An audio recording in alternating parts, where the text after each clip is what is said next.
mag ano tayo ng ito yung Quaker Oats. Ayan, maglagay ako.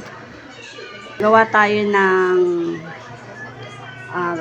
tortang giniling. Lalagyan natin to para mas masustansya ang ating lutuin. Is lagyan natin ng Quaker Oats and then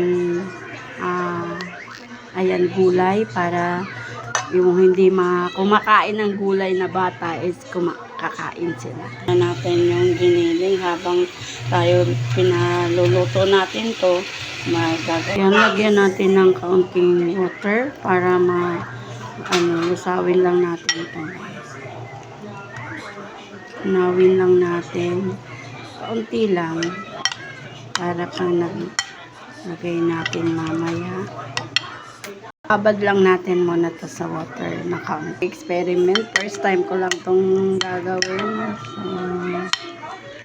Ayan. Okay na yan, guys. Ayan. Ayan, luto na ang ating ground pork or giniling.